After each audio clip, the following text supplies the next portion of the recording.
Olá, nono ano, tudo bem? Aqui é o Teacher Matheus e vamos à revisão do nosso segundo bimestre. O que a gente aprendeu aí juntos no segundo bimestre?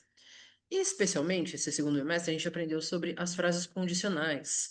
Então, aquelas frases que usam if. Então, a gente aprendeu as frases condicionais do tipo um, que é aquelas que usam o presente e o futuro na mesma frase para a gente formar, então, uma frase condicional. Por isso, a gente precisa saber a gramática, então, do presente e do futuro com will aí no inglês para a gente poder construir esse tipo de frase condicional. Tudo bem? Então, vamos lembrar aqui comigo como que a gente usa o presente.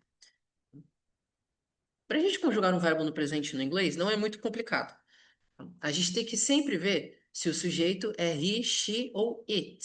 Porque se for he, she ou it, vai acontecer alguma coisa, né, de diferente na frase. Se for ele ou ela, no caso, tá? Ou então, não sendo um pronome, tá? Não sendo eu, você, ele, ela, nós, vocês, eles, elas.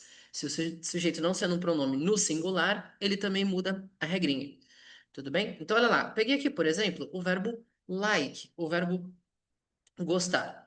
Então, quando não for he, she, it, quando for eu, você, nós, eles ou elas, não for ele ou ela, tá? A gente não faz nada com o verbo. Então, eu gosto, I like. Você gosta, you like. E assim sucessivamente. E não sendo um pronome, não sendo eu, você, ele, ela, nós, vocês, eles, elas, e o sujeito estiver no plural, a gente também não muda o verbo. Tudo bem? Agora, se for ele ou ela, isto é, he, she, it, o verbo ganha um Szinho. Olha lá, então, se eu gosto, I like, se ele gosta, he likes. Bem? Então, o verbo ganha aí um Szinho. E aí, não sendo o pronome, se o sujeito estiver no singular, então aqui a gente tem my brother, meu irmão, né? No singular, então vai ficar meu irmão gosta, my brother likes. Tudo bem? Na negativa, então, não sendo he, she, it, os sujeitos usam don't. Então, eu não gosto, I don't like. Você não gosta, you don't like. E assim sucessivamente. Se for ele ou ela, a gente muda do don't para o doesn't. Olha lá. Então, se ele não gosta, he doesn't like. Se ela não gosta, she doesn't like. Tudo bem? Olha lá. Então, meu irmão não gosta, meu irmão está no singular, my brother doesn't like. My brothers don't like. Então, meus irmãos não gostam. Sujeito no plural, uso o don't. Tudo bem?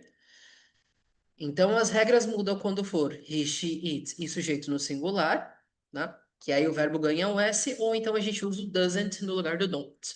É uma forma mais simples aí da gente memorizar tudo isso aí. E o futuro com will é muito mais fácil, porque a gente só usa will ou won't. Aqui a gente não tem que fazer análise de sujeito, tá bem? Análise de sujeito a gente faz só para o presente, aqui nesse caso. Para o futuro, não. Para o futuro, todo mundo usa will e todo mundo usa won't. Então, she will study, ela estudará. She won't study, ela não estudará. Acabou. Muito mais simples.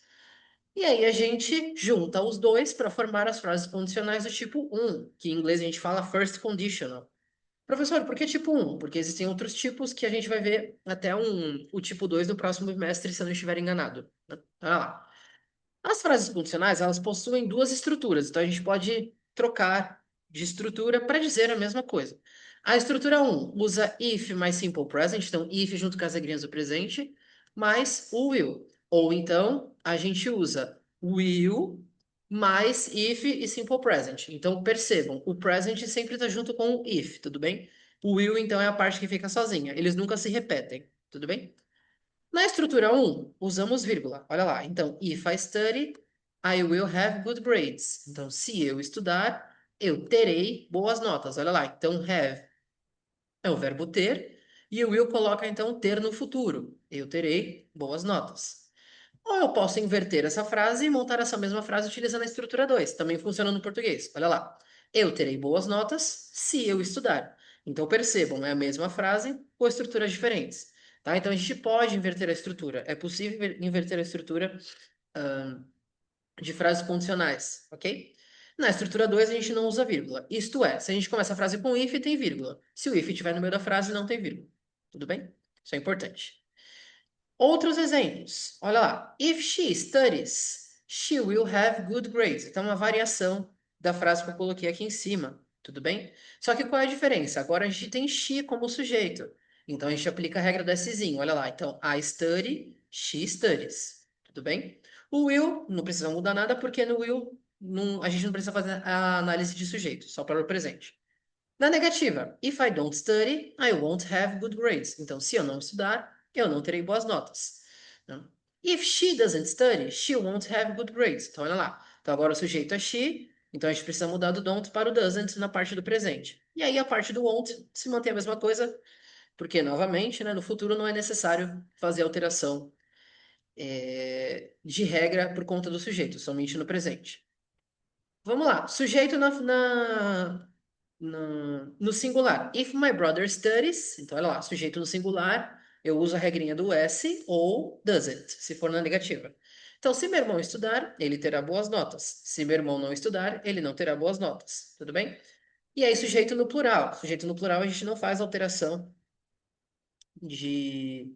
A gente não faz alteração do verbo. Então, if my brother study, they will have good grades. Então, se meus irmãos estudarem, eles terão boas notas. Se meus irmãos não estudarem, eles não terão boas notas. Então, sujeito no plural usa o don't. Tudo bem? Tudo isso seguindo a tabelinha que está aqui em cima. Ok? Então, se ficou alguma dúvida, é bom voltar um pouquinho aqui a explicação e rever essa parte. Tudo bem? Vamos lá. Depois a gente aprendeu sobre os phrasal verbs, tá?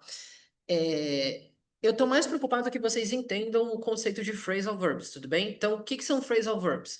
São verbos que quando combinamos, que quando combinados com uma ou duas partículas dão origem a um novo significado, né? Então, no caderno tem mais exemplos, não só de phrasal verbs, também de frases condicionais. Então, é sempre bom visitar o caderno. E eu não estou falando isso da boca para fora, não. É bom visitar o caderno mesmo, tá? Porque tem outros exemplos com outras palavras, com outros verbos que é importante que vocês saibam para o desafio, tudo bem? Então, consultem os exercícios que foram dados no caderno, de verdade. De verdade, eu não estou brincando. Vamos lá. Então, quando a gente junta, por exemplo, o verbo give, que é o verbo dar, com a partícula back, tá? A gente dá origem a um novo significado, que para a gente seria o verbo devolver. Tudo bem? Olha lá, quando a gente junta o give com o up, né, a gente dá origem ao verbo desistir, tudo bem? Então, nem sempre a tradução literal vai ajudar a gente a saber qual é o significado daquilo que está sendo dito para a gente. Tá? Nem sempre a tradução literal de um phrasal verb vai dar o significado que a gente está buscando, tudo bem? Então, aqui não tem o que fazer, é memorizar mesmo. Mas para o desafio, eu quero que vocês entendam o conceito. Tudo bem? Então, preciso que vocês entendam o conceito. Os phrasal verbs que existem são inúmeros. Não tem como eu pedir para vocês memorizarem todos, tudo bem? Mas aqui tem alguns, já dá para a gente começar. Então, preciso que vocês entendam o conceito, tudo bem? Então, o conceito está aqui. Vamos lá, mais um exemplo. O verbo keep, que é o verbo manter, tá? Se a gente junta com as partículas up with, aí já não é mais o verbo manter, é o verbo acompanhar. Tudo bem? Então, quando a gente junta com uma ou duas partículas esses verbos, eles dão origem ao novo significado.